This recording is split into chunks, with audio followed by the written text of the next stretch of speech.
UP board 2024 के कक्षा 10वीं के विज्ञान के महत्वपूर्ण प्रश्नों के साथ यहाँ उपस्थित हैं।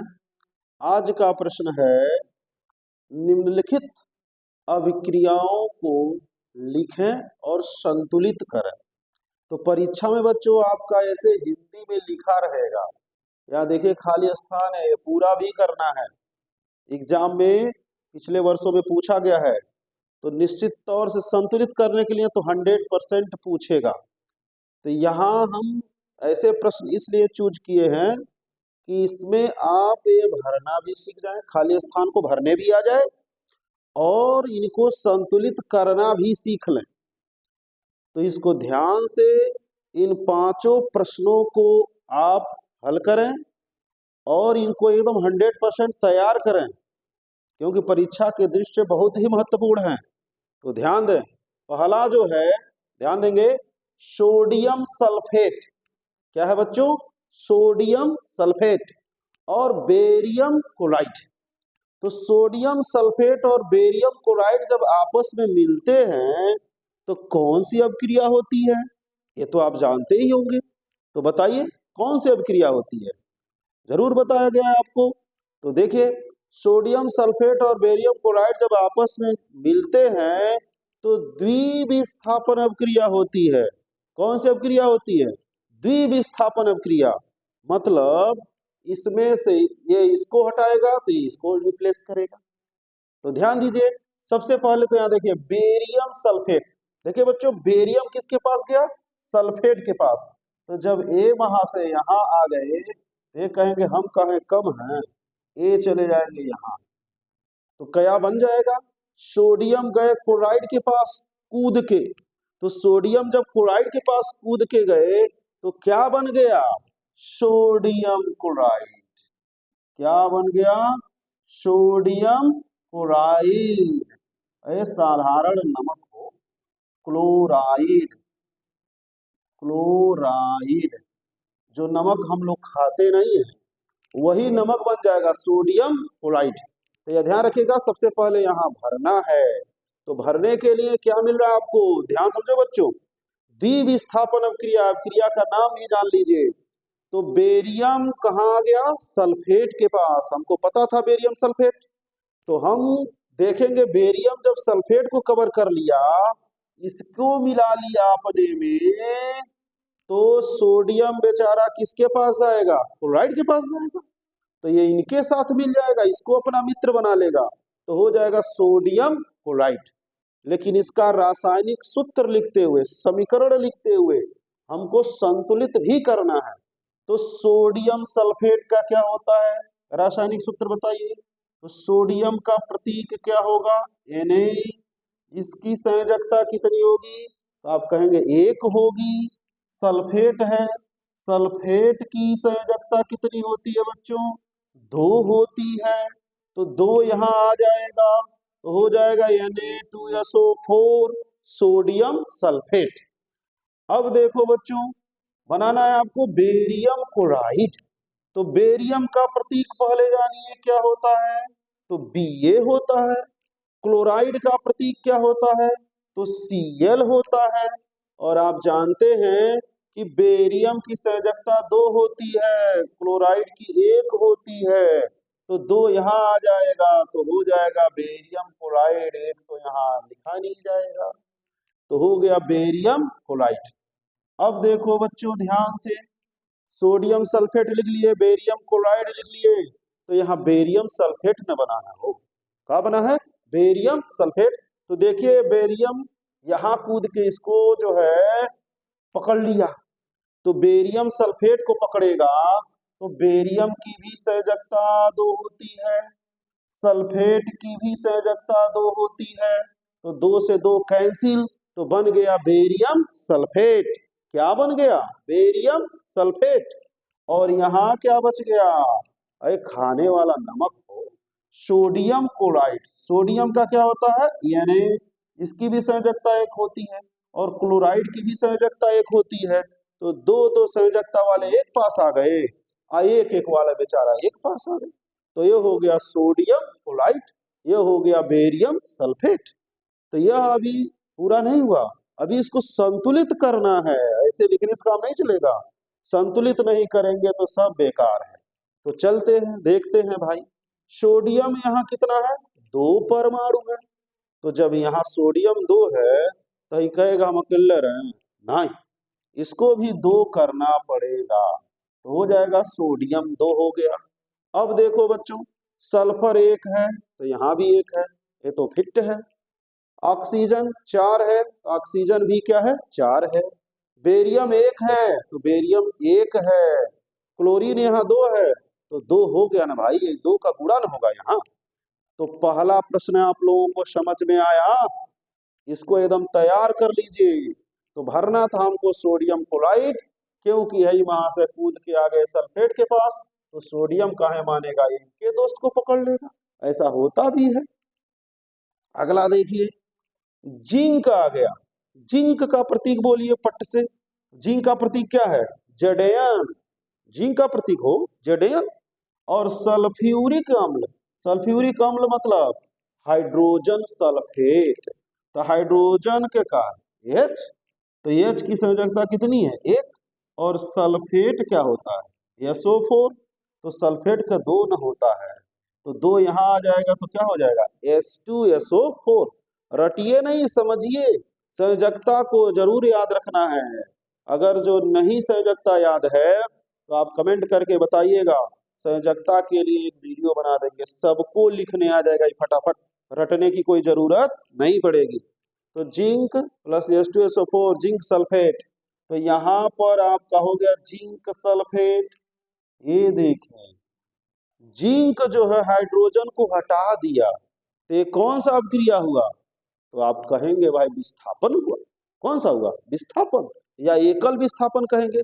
भाई अधिक क्रियाशील न है जिंक, विद्युत रासायनिक श्रेणी पढ़े हैं ना, वह जो है जिंक इसको क्या करेगा, हटा देगा क्रियात्मक श्रेणी। तो क्रियाशील अधिक है तो हाइड्रोजन को हटा देगा, तो बना देगा जिंक सल्फेट। जिंक की संयोजकता 2 है, सल्फेट की संयोजकता 2 है, तो हो जाएगा जिंक सल्फेट ZnSO4। और बचेगा क्या, यहाँ पहले लिख दें, क्या बचेगा, हाइड्रोजन गैस निकलेगी। क्या निकलेगी, हाइड्रोजन गैस। इसी पर एक प्रश्न पूछ रहे हैं, जब हाइड्रोजन गैस निकलती है तो उसको जानने के लिए कि हाइड्रोजन है कैसे पता करेंगे आप, तो कुछ नहीं करना है, मोमबत्ती ऐसे जलता हुआ ले जाइए, पॉप की आवाज होगी, समझ जाइएगा कि हाइड्रोजन गैस निकल रहा है, दूसरा काम। तो यह जिंक ZnSO4 जिंक सल्फेट हो गया। और हाइड्रोजन को किससे लिखते हैं भाई, H2 से। हाइड्रोजन को किससे लिखते हैं, H2 से। तो यह हो गया Zn plus H2SO4 gives ZnSO4 plus H2, तो हो गया आपका जिंक सल्फेट बन गया और हाइड्रोजन बन गया। जिंक अधिक क्रियाशील है, हाइड्रोजन को हटा देगा। आप पढ़े हैं कि जब सक्रिय धातुएं अम्ल में डाली जाती हैं तो अम्ल में से हाइड्रोजन को क्या करती हैं, विस्थापित कर देती हैं, हटा देती हैं, तो यह हटा दिया। अब देखिए अगला प्रश्न, ये समझ में आया ना, समझ में आ गया होगा। आयरन कापर सल्फेट, आयरन का प्रतीक बोलो पट से, क्या होता है, Fe, आयरन का प्रतीक Fe। और कापर सल्फेट, कापर का प्रतीक होता है Cu। अब हम पूछेंगे संयोजकता कितना होता है, तो बता देंगे। क्या बताएंगे भाई, 2 होता है, क्या होता है, 2। और सल्फेट का SO4 का ये भी 2 होता है, तो जब 2 इसका भी 2 इसका भी गायब, गायब कर देंगे ना, तो बचेगा कापर सल्फेट। अब यहाँ देखो बच्चों, कापर बेचारा किनारे हो गया, तो कापर को हटाएगा कौन, भाई लोहा हटा देगा इसको, क्योंकि लोहा बड़ी क्रियाशील है, इससे पढ़े हैं ना सक्रियता श्रेणी, तो लोहा ऊपर है, तो कापर को कहेगा हट, इसको हटा देगा। और यहाँ पर आपका हो जाएगा आयरन सल्फेट, मतलब ये FeSO4, आयरन का भी आयरन का होता है Fe, इसका भी संयोजकता 2 है, सल्फेट का भी 2 है। पहले आप हिंदी में लिख देंगे आयरन सल्फेट, क्या लिख देंगे, आयरन सल्फेट। तो आयरन सल्फेट बनेगा FeSO4, और कॉपर का प्रतीक क्या है? Cu। कॉपर का प्रतीक क्या है? Cu। तो आप कहोगे FeCuSO4, Fe जो है इसको मारा ऐसे और कॉपर चला गया यहाँ, चला गया ना, क्योंकि ज्यादा क्रियाशील है ना, कुर्सी पर बैठा था, इसको हटा दिया और अपने बैठ गया। यह होता है विस्थापन अभिक्रिया। अधिक क्रियाशील कम क्रियाशील को क्या करता है? हटा देता है। हमेशा अधिक ताकतवर कमजोर को क्या करता है? हटा देता है। इसलिए ताकतवर बनो, पढ़ाई करो। तो ये हो जाएगा FeCuSO4, FeSO4 प्लस Cu। अब देखिए संतुलित करिए भाई, Fe एक है, Fe एक है, Cu एक है, Cu एक है, S एक है, S एक है, O4। ये तो संतुलित है, कोई दिक्कत नहीं है। ये भी संतुलित था, ये भी संतुलित है। देखिए परीक्षा में पूछा हुआ प्रश्न है। अगला प्रश्न देखिए, कैल्शियम कार्बोनेट, कैल्शियम कार्बोनेट है चूना पत्थर हो। जब घर में चूना लगाते हो तो जो चूना लगाते हो कैल्शियम हाइड्रोक्साइड है, जिसको कहते हैं बुझा हुआ चूना। क्या कहते हैं? बुझा हुआ चूना, कैल्शियम हाइड्रोक्साइड। और जब ये देखते हैं, जब पहले आप घर में सफेदी करते हो तो तुरंत चमकने नहीं लगता है, कुछ टाइम लगता है, क्योंकि यह जो है कैल्शियम हाइड्रोक्साइड वायुमंडल में कार्बन डाइऑक्साइड है ना, जो हम लोग छोड़ते हैं, तो कार्बन डाइऑक्साइड से क्रिया करता है CO2 से, क्रिया करके बनाता है कैल्शियम कार्बोनेट। क्या बनाता है? Calcium carbonate. अब देखिए कैल्शियम कार्बोनेट का सूत्र लिखिए CaCO3। क्यों? कैल्शियम का 2 होता है, कार्बोनेट का भी 2 होता है, 2 से 2 लिखेंगे नहीं, तो हो जाएगा कैल्शियम कार्बोनेट। उसमें अपघटन क्रिया होगी। उष्मा, जब गर्मी मिलेगा तो ये टूटेगा, गर्मी मिलेगा तो क्या होगा? टूट जाएगा। तो टूटेगा तो बनेगा क्या? तो एक ठो तो जो बना है वो बता दिया, क्या? Calcium oxide, CaO। Calcium oxide को कल्ली चूना भी कहते हैं, जान लीजिए, या इसी को बिना बुझा हुआ चूना भी कहते हैं। और इसका एक और नाम जान लीजिए, कैल्शियम कार्बोनेट चूना पत्थर है, संगमरमर है, और खड़िया भी इसको कहते हैं। मतलब कैल्शियम कार्बोनेट को पूछ सकता है खड़िया का रासायनिक सूत्र बताइए, चाक का, तो कहिएगा कैल्शियम कार्बोनेट। कहेगा संगमरमर का रासायनिक सूत्र बताइए, कहिएगा कैल्शियम कार्बोनेट CaCO3। चूना पत्थर कहेगा तभी CaCO3।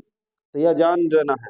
तो कैल्शियम कार्बोनेट बना, उष्मा दिया गया, गर्मी, तो गर्मी देगा तो कैल्शियम ऑक्साइड छोड़ के अलग हो जाएगा, और बचेगा क्या? Carbon dioxide. क्या बचेगा? Carbon dioxide. तो यहाँ हिंदी में भी लिख लीजिए, कार्बन डाइऑक्साइड। इससे सब लोग परिचित हैं, कार्बन डाइऑक्साइड से। इसकी मात्रा बढ़ रही है वायुमंडल में हम लोगों के कारण, और ये बहुत नुकसानदेह है कार्बन डाइऑक्साइड। इसके कारण जो है ग्लोबल वार्मिंग होगी। होता क्या है, जब कार्बन डाइऑक्साइड वायुमंडल में ज्यादा होगा तो उष्मा जो है, पृथ्वी की जो गर्मी है वो ऊपर नहीं जा पाएगी, उसको रोक देगा। तो पृथ्वी का टेम्परेचर क्या होगा? बढ़ेगा। क्या होगा? बढ़ेगा। इसी को ग्लोबल वार्मिंग कहेंगे। और जब पृथ्वी का टेम्परेचर बढ़ेगा तो क्या होगा? ग्लेशियर पिघलेंगे, और ग्लेशियर पिघलेंगे तो समुद्र में क्या होगा? सागरों में, महासागरों में पानी अधिक होगा, और जब पानी ज्यादा हो जाएगा तो आसपास के जो क्षेत्र है वो उसी में डूब जाएंगे ना हो। तो कार्बन डाइऑक्साइड कम करना जरूरी है कि नहीं जरूरी है? तो पेड़ लगाइए, खूब खूब पेड़ लगाओ। अब देखो अगला, zinc silver nitrate, zinc nitrate बना। तो जिंक सिल्वर नाइट्रेट, तो चूंकि जिंक अधिक क्रियाशील है तो सिल्वर को क्या करता है? हटा देता है, तो बनता है जिंक नाइट्रेट। और यहाँ सिल्वर बेचारा किनारे जाके देखता है, ये दोनों आपस में मिल जाते हैं, जिंक और नाइट्रेट मिल जाइए, और सिल्वर बेचारा किनारे चल जाए या किनारे खदड़ा गई, जैसे कि ये कम क्रियाशील। क्या है? कम क्रियाशील है। तो अब देखो इसका रासायनिक सूत्र, इसको जरा देखो संतुलित है कि नहीं। पहले कैल्शियम एक है तो एक है, कार्बन एक है तो एक है, ऑक्सीजन 3 है, भाई संतुलित है, कोई दिक्कत नहीं है। जिंक का सूत्र लिखो Zn। क्या लिखोगे? Zn। सिल्वर नाइट्रेट का होता है भाई, सिल्वर नाइट्रेट होता है AgNO3। क्या होता है AgNO3, तो बना जिंक नाइट्रेट। जिंक सिल्वर को मार के खदेड़ दिया तो बन गया आपका जिंक नाइट्रेट। क्या होगा zinc nitrate? ZnNO3, zinc nitrate, ZnNO3 zinc nitrate. और सिल्वर हो जाएगा, वो क्या हो जाएगा? सिल्वर। सिल्वर क्या होगा आपका? सिल्वर हो जाएगा Ag। सिल्वर क्या होगा? Ag। तो जिंक नाइट्रेट, जिंक चूंकि 2 होता है संयोजकता, यहाँ पर ध्यान दीजिएगा, तो सिल्वर की 1 संयोजकता होती है, तो यहाँ 2A आ जाएगा। तो ZnNO3 और यहाँ 2 लिखना पड़ेगा आपको, तब जाके पूरा होगा। अब संतुलित करिए, जिंक 1 है तो 1 है, नो प्रॉब्लम। यहाँ नाइट्रेट जो है 2 हो गया, तो यहाँ गुणा करना पड़ेगा। इस पर ध्यान दीजिएगा, नाइट्रेट 2 गुना करना पड़ेगा क्योंकि यहाँ 2 है, लेकिन अब सिल्वर 2 हो गया, कोई बात नहीं, यहाँ भी हम 2 से गुणा कर देंगे, तो सिल्वर भी क्या हो जाएगा? 2 हो जाएगा। तो ये आपका 5 प्रश्न, इसको बच्चों तैयार रखना, इसमें से परीक्षा में जरूर मिलेगा, इसलिए इसको तैयार रखना बहुत जरूरी है। इसको बार बार देखिए और तैयार कर लीजिए। धन्यवाद।